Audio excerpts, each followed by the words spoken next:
Hello and welcome to Starfish Gallery by the Sea. Today I'm going to be showing you around our gallery, and together we're going to discover many different artists and the different types of art they enjoy creating. The 4 different art forms we will be exploring today are painting, drawing, printmaking and 3D art. Let's move to the first section of the gallery, drawing. Okay, now welcome to our drawing exhibit here at Starfish Gallery by the Sea. Drawing can be very simple or very challenging, depending on the thing we are trying to draw and the tools we are using to draw it. People often draw to sketch ideas or prepare designs and plans. When we draw, we have limitless opportunities because we can draw whatever we like using many different drawing tools, such as pens, pencils, crayons, textures, charcoal, oil pastels, or even a computer to create a digital image. Depending on how we use these tools, we can create different effects that show the size, shape, colour, or movement of an object.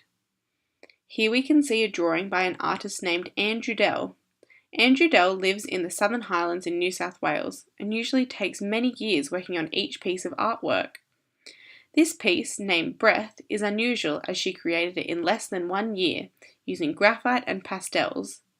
This is one of her most special artworks as it has won a $25,000 prize. Sit and look at this picture quietly for a moment. How does it make you feel? When I look at it, I feel calm and relaxed. The artist has achieved this fragile and detailed drawing by layering drawings on top of each other. It also makes me feel curious and intrigued. Anne says that she loves art because when she starts drawing, she has no idea how it will turn out, and that's what keeps her going, the curiosity. Here are some examples of artworks created by local artists. You could have a try creating some of these yourself. This is a map of the artist's local area, created using a number of art forms. The artist first drew the river and landmarks using a black permanent marker, then, similar to Andrew Dell's Breath shown before, layered other materials on top. The many layers signify how one place can have many purposes to different people. Now we're off to our painting exhibit. This is our painting exhibit here at Starfish Gallery by the Sea. When artists create a painting, what tools do they need? Firstly, they must consider the type of paint they will use. This could be acrylics, watercolours, inks, dyes or oils. Then they must determine how they will get the paint onto the artwork. They may use a brush, a roller, a sponge, or even their fingers. Painted artworks can look very different as it all depends on what they use and how they use it. Have a look at this painting. It is a famous painting by a Russian artist named Wasily Kandinsky. It is called Farbstudie Quadrat, which means colour study squares in German. What colours and shapes can you see in this image? It may look simple to you, but at the time that he created this artwork, around 1913, this was a new way of showing ideas. He was very interested in colour and shapes and the message that they could send to people. If you see lots of dark colours and blacks and greys, you might feel a bit sad or nervous. But in this picture there are lots of bright colours like red, yellow, green and blue, and they are placed to contrast each other. That means that opposite colours are placed together to really stand out. For example, Kandinsky has used green and orange next to each other in one circle to really draw in our attention. Now I'd like to show you a painting that was recently donated to our gallery by a local artist. Like Kandinsky, this artist notes that they also like using a lot of colour, as it is the best way to share your emotions with other people. In this piece of art, contrasting colours are used to show the feelings around winter. Blues were used to show the icy cold touch of a winter morning, with the addition of the warm yellow to symbolise how enjoyable it is to stand in the sunshine on a wintry day. Browns have been used instead of greens, showing that most plants do not survive into the winter and must wait until spring to be born again. Now let's go explore more about printmaking. Have a look at the many artworks in the printmaking exhibit. These artists have all cut a pattern or image into a material, added some type of coloured substance, and then placed it down to create a copy of the original image. Think of a rubber stamp. This is a basic form of printmaking. When we use a rubber stamp, an image is cut into the rubber, then we push the stamp into ink before pushing it down on paper to create a copy. Types of printmaking include potato block printing, monoprinting, lino block and relief printing, and silkscreen printing. Printmaking can be challenging as it can be difficult to know exactly what the end picture will look like depending on the tools and materials used to print.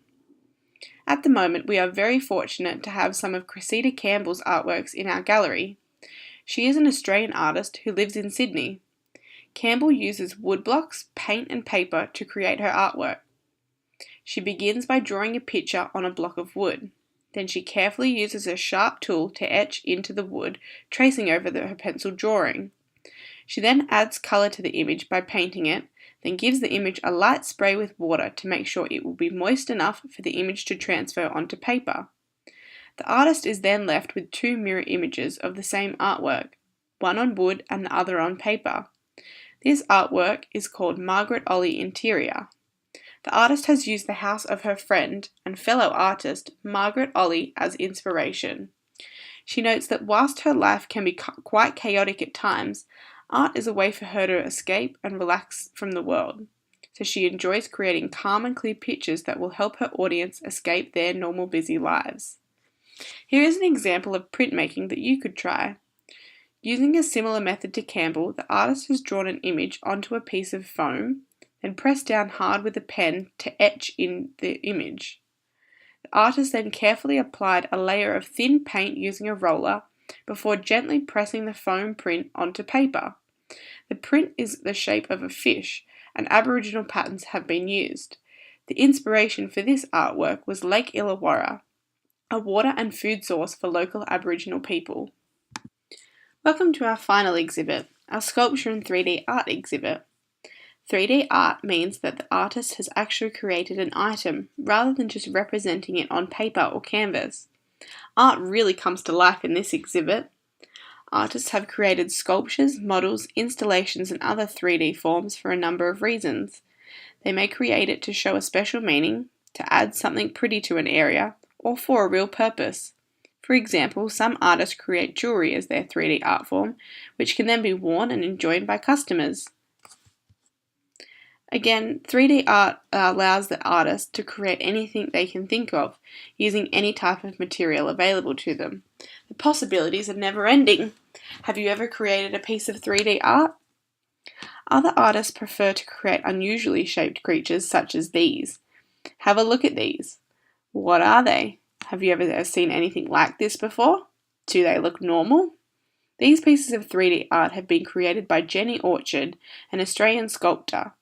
She is known best for her ceramic 3D voodoo dolls, totem poles and teapots, which intrigue and captivate her audiences. The piece we are looking at now is one of her voodoo dolls. The artist has used a variety of colours and patterns that confuse but intrigue us. When I look at this creature, I wonder what it can do, where it lives, if it has any special powers, and why it looks the way it does. Now have a look at this other piece of 3D art. It is also a ceramic as it was made with clay. The artist has representing their love of baking using a slightly abstract and wonky looking cupcake. Although it looks a little different to cupcakes that we see in the shops, it still makes me hungry for some cake. The artist started with 2 balls of clay, then gently continued moulding their fingers into the balls to create a cup, which became the cupcake bottom and top. After they let it air dry, they painted on a few coats of paint, then finally added a thin layer of PVA glue to make it shiny. Thanks for joining us today here at Starfish Gallery by the Sea. I hope you've had a great day and learnt some new ways of creating art.